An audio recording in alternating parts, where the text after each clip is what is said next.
한국지방행정연구원이 고품질의 연구 성과를 국민 여러분 가까이 전합니다.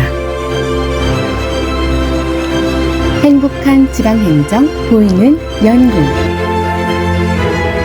안녕하십니까. 한국지방행정연구원 자치분권 제도실 부연구위원 김필입니다. 네, 반갑습니다. 한국지방행정연구원 지역균형발전실 실장 이재현입니다.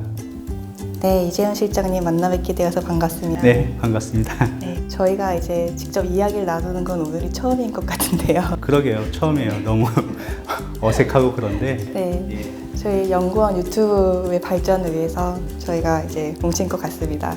네, 오늘 인구 감소에 대해서 말씀을 해주신다고 하셨는데 지금 우리나라 인구 감소 문제가 얼마나 심각한가요? 구체적으로 어떤 네. 수치를 이렇게 말씀드리기보다는 수도권을 제외한 모든 도시에서 인구가 계속 감소하고 있다 정도의 차이는 있지만 대부분의 도시들이 인구 감소 현상을 겪고 있다라고 좀 말씀드릴게요. 특히 인구 5만 이하 농촌 지역에서는 속도가 엄청 빠르다. 우리가 흔히 말하는 인구 감소를 넘어서 지역이 소멸될 수 있다. 그런 위기의식을 가질 그런 지자체가 상당히 많이 늘어나고 있는 추세입니다. 제 주변 친구들도 주로 수도권에 살고 있다 보니까 인구 감소를 크게 체감하지 못하는 경우도 많고 오히려 인구 감소가 왜 문제냐라고 물어보는 친구들도 있어요.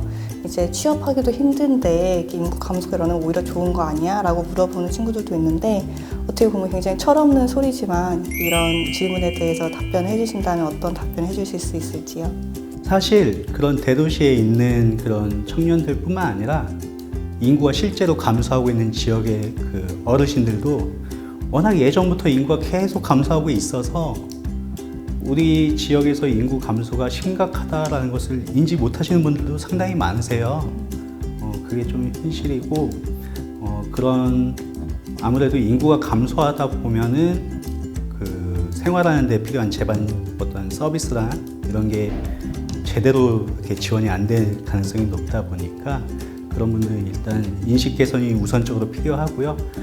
그리고 제가 개인적으로 생각했을 때 사람의 라이프 사이클이 있잖아요. 그러니까 청년이 되면은 더 좋은 교육을 받고 싶고 더 좋은 일자리를 찾아서 도시 지역으로 이렇게 이동하고 그리고 어느 정도 이제 은퇴 시즌이 되면 다시 자연의 삶을 선호하시는 분들은 다시 농촌이나 시골, 고향으로 이렇게 회귀하는 그런 게 있어서 지금 대도시에 있는 청년들한테 너무 뭐라고 할 수는 없는 그런 상황인 것 같습니다. 네, 맞습니다. 최근에 이제 행정안전부에서 인구 감소하는 지역을 89개로 지정을 하고 예비 지역도 18곳을 지정을 해서 총 107곳이 이제 행정안전부가 생각하기에 인구 감소와 직결되는 문제를 갖고 있는 지역이다라고 하였습니다. 이러한 지역들은 어떻게 지정되었고 지정된 지역들의 현황은 어떠한가요? 인구 감소 지역이라고 89곳을 지정을 했고 아까 말씀하신 것처럼 그 89개 그 다음에 있는 이제 좀 관심이 필요한 지역, 관심 지역이라고 해서 18곳을 지정을 했는데요. 저희 연구원에서 인구 감소 지수를 개발을 했어요. 그래서 인구 감소율이라든지 청년의 순 이동률, 그리고 여러 가지 인구 구조나 아니면 지역의 재정 여건, 출생률 같은 다양한 한 8가지 지표를 가지고 종합 지수를 개발을 해서 인구 감소 지역을 지정을 했는데요. 이 89곳, 18곳 다 합친 이 지역이 인구 감소가 위험하다, 위기 지역이다 그렇게 딱 잘라서 말할 수는 없을 것 같은데 상대적으로 다른 지역에 비해서 좀 더 케어가 필요한 지역이다 이렇게 이해하시면 더 편하실 것 같습니다. 저희 연구원에서 지정한 지표에 의해서 이런 인구 감소 지역이 또 지정이 되었다니 굉장히 또 의미가 있는 것 같습니다. 실장님께서 담당하고 계시는 그 연구 과제 이야기로 조금 넘어가 볼까 하는데요. 그렇다면 이 연구 과제는 인구 감소 지역을 대상으로 어떤 대안이나 현황을 파악하는 그런 과제인 건가요? 일정 부분 그런 것도 있고요. 작년에 이 인구 감소 지역을 지원하기 위해서는 어떤 법적인 지원도 필요하지만 실제 그러한 지역들에서 사업들을 하기 위해서는 재원이 필요하잖아요. 재정분권 2단계 차원에서 지방소멸 대응 기금이라는 것을 마련을 했어요. 10년 동안 연 1조에서 10조 규모의 재원을 마련을 했는데 그 재원을 지자체에서 어떻게 하면 인구 감소에 대응을 할지 스스로 계획을 수립하게끔 이렇게 장치를 마련을 했거든요. 그래서 그 계획 수립을 어떻게 좀 더 잘할 수 있을까? 지자체에 좀 지원이 필요하기 때문에 지금 하고 있는 과제는 지역에서 이 기금사업 투자 계획서를 수립하는 데 좀 컨설팅을 해주는 그런 파트가 하나가 있고요. 다른 하나는 이제 빅데이터 분석이라는 연구 내용이 있는데요. 빅데이터에는 뭐 공공 부문이 있을 수 있고 민간 영역이 있을 수 있는데 어쨌든 지역에서 자신은 지역의 여건을 분석을 해야 되잖아요. 우리 지역이 뭐가 취약하고 어떤 게 좀 더 강점이 있고 이런 걸 분석을 해야 되는데 지역마다 자기 지역에 유리한 데이터를 가지고서 이렇게 분석하는 경향이 없지 않아 있어요. 예, 그래서 행정안전부에서 이렇게 자기 지역의 그 취사 선택을 좀 자제를 하고 하나의 공통된 언어로 좀 지역 여건을 분석해 보자 그런 취지에서 공공과 민간 빅데이터를 우리 연구원에서 분석을 해서 107개에 해당하는 지역에게 자료를 제공해서 여건을 분석해 보라는 하나의 또 과제가 있고요.